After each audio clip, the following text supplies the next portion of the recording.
ઇંગ્લિશમાં શરૂઆતના તબક્કે સૌથી વધારે નડતી તકલીફ. તમને પણ આ બે સમસ્યાઓ નડતી હશે. પહેલી સમસ્યા એ છે કે સર ઇંગ્લિશમાં એ અને એન આ ક્યારે મૂકવું, કઈ રીતે મૂકવું, બહુ ડીપમાં, બહુ ઊંડા ઉતર્યા વગર તમને આજે સમજાવીશ. અને બીજું એક એ છે કે સર કોઈ વસ્તુ એક હોય, એક વચન અથવા એક કરતાં વધારે હોય તો એનું બહુવચન કઈ રીતે લખવું, એનો નિયમ શું, આ બંને પાયાની વસ્તુઓ છે. હું તમને આજે સમજાવીશ. ધ્યાનથી સમજજો, તમને આવડશે, 100% આવડશે. બરાબર છે? ધ્યાનથી સમજવાનું છે, ડરવાનું નથી. જો પહેલા અહીંયા જે વસ્તુઓ લખેલી છે, ખાસ કોઈ પણ વસ્તુ તમે જુઓ, કોઈ પણ વસ્તુનું નામ તમે જુઓ, એની આગળ એ અથવા એન લાગતું હોય તો પહેલા આટલું યાદ રાખવાનું છે. કોઈ એક જ વસ્તુ હોય, એક જ વસ્તુ હોય, એની આગળ એ અથવા એન લખાતું હોય છે. કઈ રીતે હમણાં તમને ખબર પડી જશે. સૌથી પહેલા આપ જોઈ શકો છો, સ્પેલિંગ તમારે જોવાનો છે. જેમ કે તમારે લખવું છે બનાના. ધીરે ધીરે લખીશું, તમે જોડે જોડે લખતા રહો. એવું હોય તો તમને મજા આવશે, ખબર પડશે. બનાના, બનાના કેળું બધાને ખબર છે. ઉચ્ચાર તમે કરો તો સૌથી પહેલા શું આવે છે? તમે કહેશો કે સર બી આવે છે, બ આવે છે, બનાના. હવે તમે નાના હતા તો ગુજરાતીમાં તમે ભણી ગયા છો આ ઈ ઉ, આપણે આ બધા સ્વર ભણી ગયા છે. તો બોલતી વખતે ખાસ ધ્યાન રાખવાનું કે શું બોલવામાં જે તમે એક વસ્તુ બોલો છો એના બોલવાની શરૂઆતમાં સ્વર આવે છે કે વ્યંજન આવે છે, ક ખ ગ આવે છે કે અ આ ઈ આવે છે, એટલું જોઈ લેવાનું. બરાબર છે? સિમ્પલ. તો સૌથી પહેલા તમે જ્યારે આ બોલો છો બ, તો આગળ બ આવે છે બનાના, એ વ્યંજન છે, એ સ્વર નથી. બરાબર છે? ઇંગ્લિશમાં કયા કયા સ્વર છે? તમે કહેશો એ ઈ આઈ ઓ યુ. આ ઇંગ્લિશમાં સ્વર છે 5. બરાબર છે? તો મોટા ભાગે તમે જોશો કે શરૂઆતમાં જો પહેલો અક્ષર આ 5માંથી એક હોય તો તમે એન મૂકશો. તો તમે શું મૂકશો? એન. નહીતર એ મૂકવાનું છે. અને બીજો નિયમ એ તમને ઉચ્ચાર જોવાનો છે. ઉચ્ચાર પણ સ્વર પ્રમાણે થવો જોઈએ, અ આ ઈ પ્રમાણે થવું જોઈએ. તો તમે જ્યારે બોલો પહેલું, જો ધીરે ધીરે એટલા માટે તમને શીખવાડું છું કે તમે એ પાયો સમજી લો. આનો ઉચ્ચાર તમે કરશો બ થી થાય છે બનાના, અને એક જ કેળું છે. તો બોલો આની આગળ શું આવશે?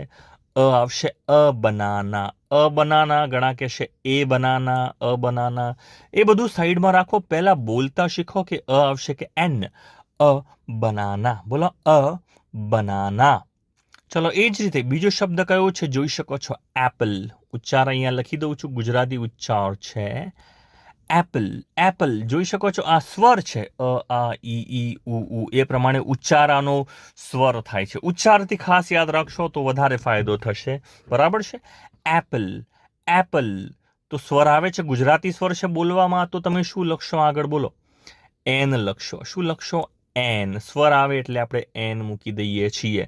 ચલો આગળ સમજીએ. ચલો તમારે બોલવું છે બિલ્લી. પહેલા તો બિલ્લી એક જ છે, બધા જોઈ લો, બધા એક વચન જ છે. એક વચન છે એટલે આગળ એ અથવા એન લાગશે. આપણે સમજી શકીએ છીએ. વસ્તુ હોય, પ્રાણી હોય. બરાબર છે? તો ચલો આગળ. કોઈ નામની આગળ નહીં લાગે. ખાસ કોઈનું નામ ચિંટુ, મિન્ટુ, બિટ્ટુ, રમેશ, આની આગળ કદી આર્ટિકલ નહીં લાગે. કોઈ શહેરનું નામ છે, કોઈ દેશનું નામ છે, ગામનું નામ છે, એની આગળ એ એન નહીં લાગે. યાદ રાખજો. બરાબર છે? કેટ. અને તમે શું કહો છો? કેટ. તો શરૂઆતમાં કેટ. તો કે જે છે, ક જે છે વ્યંજન છે. તો આગળ શું લાગશે? તમે બોલો એ લાગશે. બરાબર છે? એ કેટ અથવા અ કેટ તમે કહી શકો છો. તો આગળ અ લગાવશું. ચલો આગળ એના પછી તમે જોઈ શકો છો બોય. BOY, boy. બોલો બ શું છે? ગુજરાતીમાં તમે જ્યારે બોલશો, તમે બોલશો બ થી બોલશો બોય. બોલો સ્વર છે કે વ્યંજન? જો અ આ ઈ નથી એટલે વ્યંજન છે. તો આગળ શું આવશે? તમે મૂકશો અ બોય. ચલો આગળ જશો એગ. ઉચ્ચાર ફરીથી જોઈ લો. એ અ આવે છે, એ આ ઈ ઉ. અ આવે છે, સ્વર આવે છે. તમે શું મૂકશો આગળ? બોલો તમે મૂકશો એન. શું મૂકશો? An. Egg. An egg. Ant કીડી. બોલો ઉચ્ચારમાં શું આવે છે? એક જ કીડી છે. બોલો શું થશે? સ્વર શું આવે છે? એ. એન્ટ. તમે શું મૂકશો આગળ? એન મૂકશો, બરાબર છે. An, ant, an, an. તો જોઈ શકો છો અહીંયા a banana, an apple, a cat, a boy, an egg, an ant, an ant. હવે મેં તમને આ કેમ શીખવાડ્યું, સ્વર કેમ શીખવાડ્યો? કારણ કે ઘણીવાર તમે એવા સ્પેલિંગ પણ જોશો, જેમ કે તમે લખો HOUR. હવે તમે કહેશો સર આ એચ છે એ તો વ્યંજન છે, પણ મિત્રો આનો ઉચ્ચાર તમે ઇંગ્લિશમાં જો કરો તો આનો ઉચ્ચાર ઇંગ્લિશમાં થાય છે આર. બોલો, આર એટલે કલાક. ભલે HOUR લખાય છે, આનો ઉચ્ચાર થાય છે આર. તો જો બોલવામાં તો આ ગુજરાતી સ્વર આવે છે, આ આવે છે, એટલે આની આગળ NR લખાતું હોય છે. તમે જ્યારે ઇંગ્લિશમાં જોશો શું લખાય છે? NR. તો આવા શબ્દો છે જે H નો ઉચ્ચાર અ થતો હોય, બરાબર છે. જેમ કે પ્રામાણિક, એને ઇંગ્લિશમાં કહેવાય છે, હવે આને હોનેસ્ટ નહીં કહેતા. પ્રામાણિકને ઇંગ્લિશમાં HO ભલે લખાય છે, આનો ઉચ્ચાર થાય છે ઓનેસ્ટ, નેસ્ટ. એટલે આની આગળ પણ એન લખાતું હોય છે. તો ઉચ્ચાર ખાસ આપણને ખબર હોવી જોઈએ. ચલો, તમારે પ્રેક્ટિસ કરવાની છે ખાસ. પ્રેક્ટિસ કરશો ને તો જ આવડશે મિત્રો. જુઓ, પહેલો શબ્દ કયો છે? બુક. બોલો શું આવશે? જોઈ શકો છો બ બોલવામાં વ્યંજન છે. તમે શું મૂકશો? અ બુક, બરાબર છે. ચલો આગળ સમજીએ. Next, park. એક જ છે પાર્ક, બગીચો, જગ્યા છે. બોલો શું આવશે? અને આગળ તમે શું મૂકશો? આની આગળ આપણે મૂકીશું અ પાર્ક. અ પાર્ક, બરાબર. જગ્યા છે, જગ્યાનું નામ નથી. જુઓ, નામ અલગ વસ્તુ છે. તમે કહો કે જીવરાજ પાર્ક, તો એની આગળ એ નહીં આવે, એની આગળ એન નહીં લાગે. આ ખાલી બગીચો છે, આ કોઈ પણ જગ્યાનું નામ છે, તો આની આગળ અ હોઈ શકે છે. ચલો, અમ્બ્રેલા. ઉચ્ચાર કરો, શું થાય છે? અમ્બ્રેલા. બોલો શું આવશે? આગળ અ છે, તમે મૂકશો આની આગળ એન, અમ્બ્રેલા. ચલો આગળ, ઉચ્ચાર છે આનો, બોલો શું થશે? એલિફન્ટ. એલિફન્ટ. જો આગળ શું આવે છે? એ, તમે મૂકશો એન, એલિફન્ટ. ચલો આગળ, નેક્સ્ટ, ડોક્ટર. કયો શબ્દ છે? ડોક્ટર. ડોક્ટર, ડો, બરાબર છે. ડોક્ટર. કોઈ પણ વ્યવસાય હોય, કોઈ પણ ધંધો હોય, શું આગળ આવે? એન મૂકી શકાય છે આગળ. તમે મૂકશો અ ડોક્ટર, અ ડોક્ટર, બરાબર છે. પછી બીજું છે, જુઓ, ઓ આવે છે, ઓરેન્જ. ઓરેન્જ. ઓરેન્જ. આગળ શું મૂકશો? આગળ મૂકશો એન, ઓરેન્જ આવશે. શું આવશે? An, orange. તો બધા જ જવાબ તમે ચેક કરી શકો છો અહીંયા.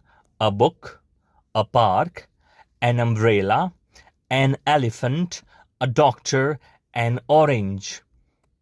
જો હજુ પણ ઘણાને મૂંઝવણ હોય કે સર આ ખબર નથી પડતી કે નામ કઈ રીતે હોય છે, ડોક્ટર આગળ તમે મૂક્યું ના મૂક્યું, તો એક સાદો નિયમ યાદ રાખવાનું.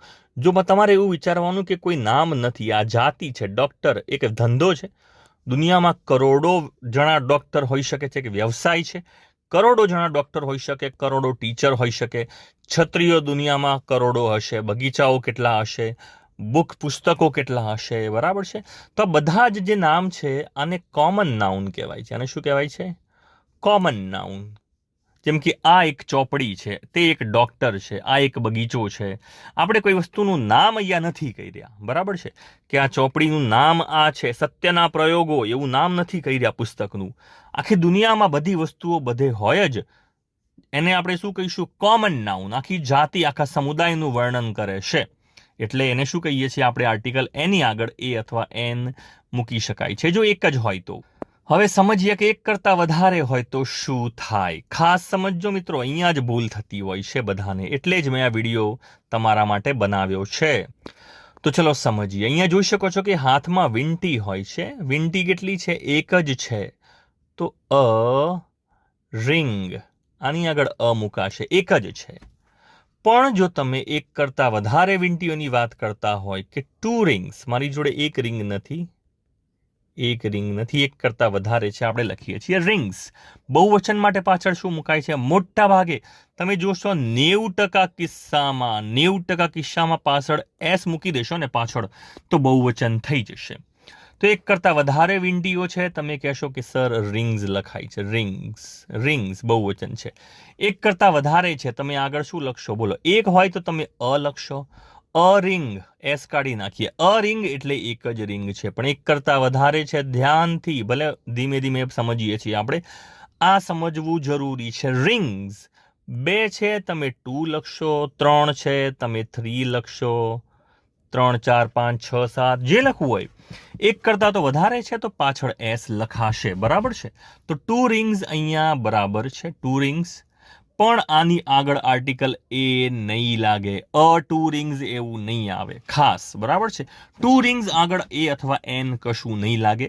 એક વચન આગળ જ લાગતું હોય છે. બોલો, કૂતરો એક જ છે, આખી જાતિ કૂતરો એક જ કૂતરો છે, એક કૂતરો છે, તો આપણે શું મૂકીએ છીએ? A dog. તો અ ડોગ વપરાશે. શિક્ષક છે, તમે શું કહેશો? A teacher. A teacher. સફરજન છે એક, તમે શું કહેશો? An apple. An egg. તો આ બધી વસ્તુઓ એક જ છે, એક જ વચન છે, એટલે અ અથવા તો એન લાગેલું છે. આપણે સમજ્યા એ પ્રમાણે. પણ જો એક કરતાં વધારે હોય, વીંટીઓ 2 છે તો 2 રિંગ્સ આપણે લખ્યું છે. કૂતરાઓ 3 છે તો 3 લખ્યું છે. આની આગળ નહીં આવે, ખાસ યાદ રાખજો. 4 શિક્ષકો, 4 ટીચર્સ, આની આગળ પણ નહીં લાગે, બરાબર છે, ખાસ.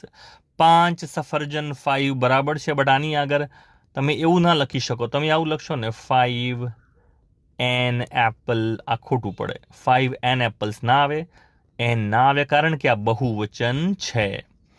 એક ઈંડું છે, એન એગ બરાબર છે. બહુવચનમાં શું આવશે? 6 એગ્સ. મિત્રો, આ સમજો. અહીંયા જ આ પાયામાં જ સૌથી મોટી ભૂલ થતી હોય છે. તો હવે તમને પ્રશ્ન એ થાય કે જેમ કે સર આપણે તમે કીધું કે આપણી જોડે ધારો કે ડોગ છે, કૂતરો, પાછળ એસ મૂકી દઈએ, બહુવચન થઈ જાય છે. ચલો વાંધો નહીં. એક ઈંડું છે, એગ, પાછળ એસ મૂકી દઈએ તો બહુવચન થઈ જાય છે. ખાલી એસ મૂકવાથી જોઈ શકો છો. રિંગમાં ખાલી પાછળ એસ મૂક્યો, કૂતરામાં ખાલી એસ મૂક્યો, ટીચરમાં એસ મૂક્યો, એપલમાં એસ મૂક્યો, ઈંડામાં એસ. એસથી બહુવચન થઈ જાય છે. શું કાયમ આ નિયમ હોય છે? શું કાયમ આ રીતે બહુવચન થઈ જાય છે? તો જવાબ છે ના.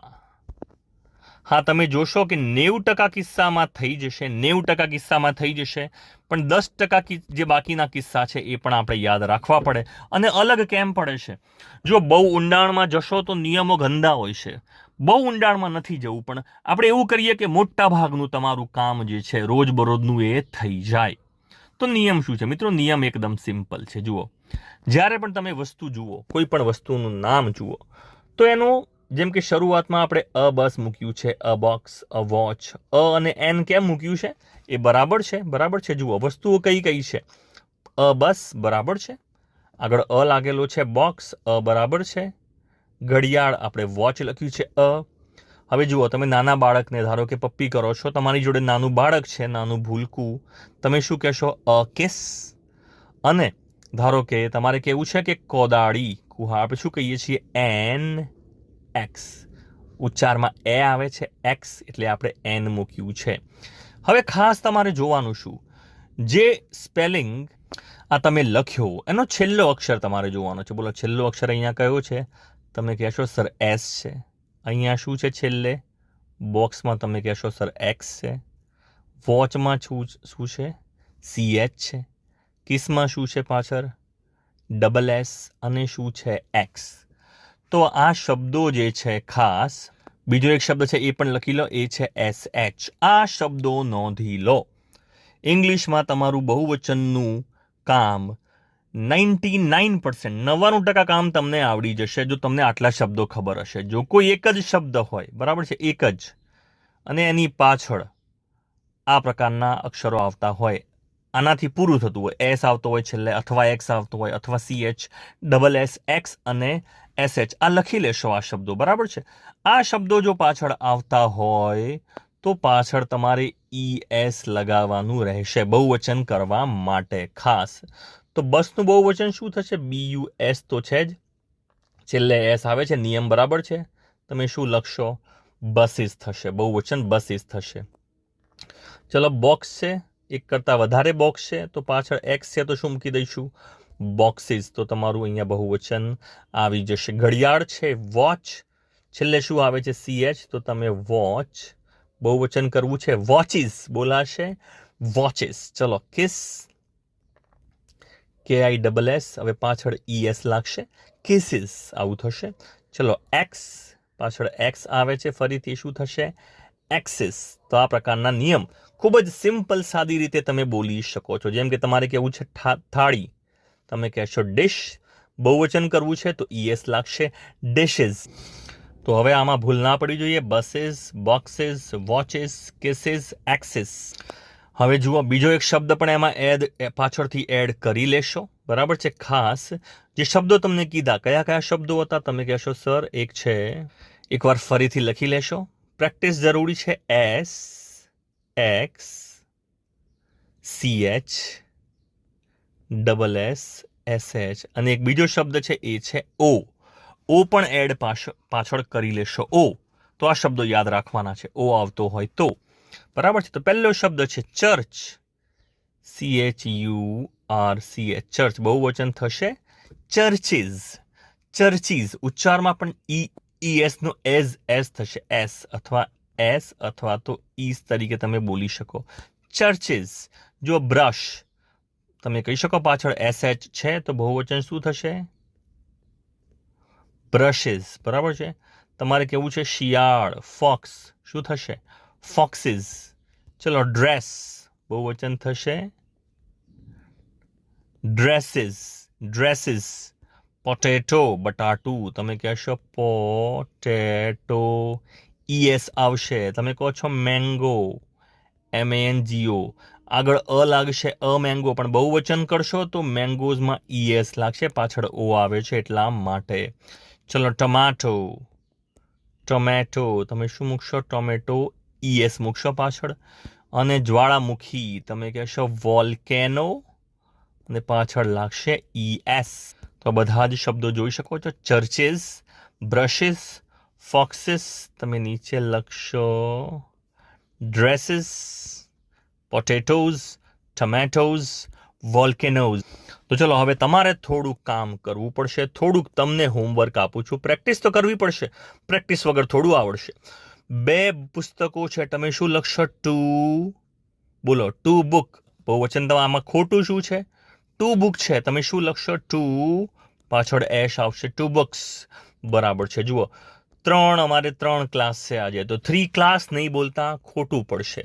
શું લખશો તમે? બોલો. 3, કમેન્ટમાં લખવાનું છે. 3 ક્લાસ ખોટું છે. શું લખશો? સાચો જવાબ લખવાનો છે કમેન્ટમાં. ચલો, અ લાયન, આ બરાબર છે. અ લાયન સાચું છે કે ખોટું તમારે કહેવાનું છે. અ લાયન સાચું હોય તો હું કહી દઈશ, ખોટું હોય તો તમે સુધારજો. ચલો, અ લાયન કેવું છે? સાચું છે, બરાબર છે. 6 ટોપીઓ, બરાબર છે. 6 હેટ, વિચારીને કહો. 6 હેટ, બરાબર છે કે ખોટું છે? વિચારીને લખજો. 7 મેચ, બોલો, સાચું છે કે ખોટું? 7 મેચ, કેટલી મેચ જોઈ? 7 મેચ. મેં 7 મેચ જોઈ, એવું વાક્ય બોલશો તો સાચું પડશે કે ખોટું? કમેન્ટમાં ચોક્કસથી જણાવશો. 1 બેટ, તો આને અ બેટ લખાય કે ના લખાય? અ બેટ લખાય કે ના લખાય? વિચારીને મને કમેન્ટમાં ચોક્કસથી જણાવશો. તો આ પાયાની જે ભૂલો એ હવે પછી ના થવી જોઈએ. આટલું શીખ્યા પછી, આટલું સમજ્યા પછી ચોક્કસથી આપણને આવડવું જોઈએ. મિત્રો, આ વિડીયો તમને ગમ્યો હોય તો લાઈક ચોક્કસથી કરશો ને મિત્રો જોડે શેર પણ કરશો. કમેન્ટમાં મને જણાવશો તો મને પણ આનંદ થશે. Thanks for watching.